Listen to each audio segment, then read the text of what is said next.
ეგვიპტეს პირველობას საქართველომ ჩამოართვა ყველაზე ძველი თაფლი საქართველოს ტერიტორიაზე ბორჯომში აღმოჩენილი და ეს 5500 წლისაა. მაშინ როდესაც დღემდე უძველეს ექსპონატად ტუტანხამონის სამარხში ნაპოვნი თაფლი ითვლებოდა. სოფელ საკირეს ყორღანმა ამ პროდუქტის დამამზადებელსაც მოუტანა აღიარება. მეცნიერების ვარაუდით სამარხში დაკრძალული ქალი პირველი მეფუტკრე იყო.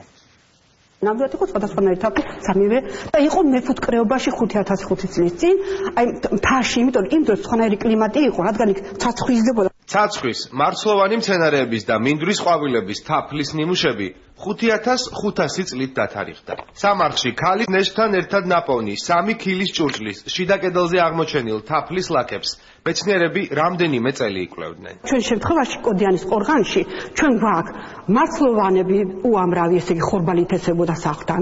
არის იგივე ჭინჭა, რაც იზრდება ადამიანის საცხოვრებელთან. ეს ყველაფერი იყო უხვად და ადამიანი რო უვლიდა ამ თაფლს თავის ყვასაც ტოვებდა, იმიტომ რომ ნახეთ ბოჭკო, იცით, თორე ადამიანი უვლის პატარა მიკროსკოპული ბოჭკოები ვარდება და ჩვენ თაფლში ეს ბოჭკოც ვნახეთ. ანუ დამადასტურებელი ნიშანი რომ ის ნამდვილად იყო არაველური. მრავალწლიანი კვლევებით დასტურდება, რომ ბორჯომის რაიონში სოფელ საკირესთან ახლოს ზღვის დონიდან 2000 მეტრზე ბრინჯაოს ხანაში უკვე განვითარებული იყო მეფუტკრეობა. ირკვევა ისიც, რომ 3000 წლის წინანდელ თაფლს მსოფლიოში ანალოგი არ აქვს. დღემდე ითვლებოდა, რომ პირველი თაფლი ტუტანხამონის აკლდამაში ნახეს.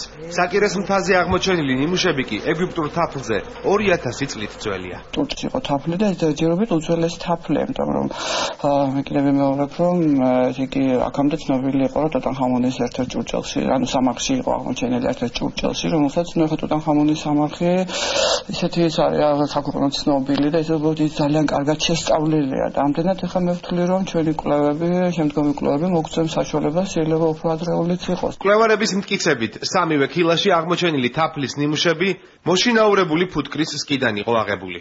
აღმოჩენის შესახებ მუშაობენ სოფლის მეურნეობის სამინისტროშიც. უწყება ინტელექტუალურ საკუთრების სამსახურთან ერთად ძალიან მალე ფუტკრის ქართულ ჯიშსა და ქართულ თაფლს დაარეგისტრირებს. შეიძლება სამშობლოთაც იქნეს მიჩნეული, მან შორის უცხოური კვლევარების მოსაზრებაც არის ეს.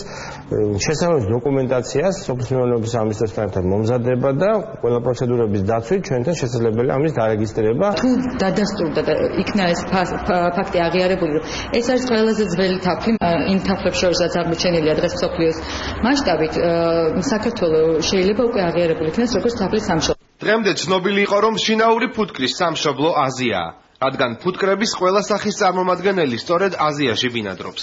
მაგრამ ქართული ფუტკარი თავისი თვისებებით მსოფლიოში ამ დრომდეც გამორჩეულ სახეობად ითვლებოდა. ქართველი და საერთაშორისო მკვლევარები ფიქრობენ, რომ საკირეს ყორღანში დაკრძალული ქალი პირველი მეფუტკრე იყო. სწორედ ამიტომ ჩაატანეს მას სამაროვანში თაფლის 3 სხვადასხვა სახეობა.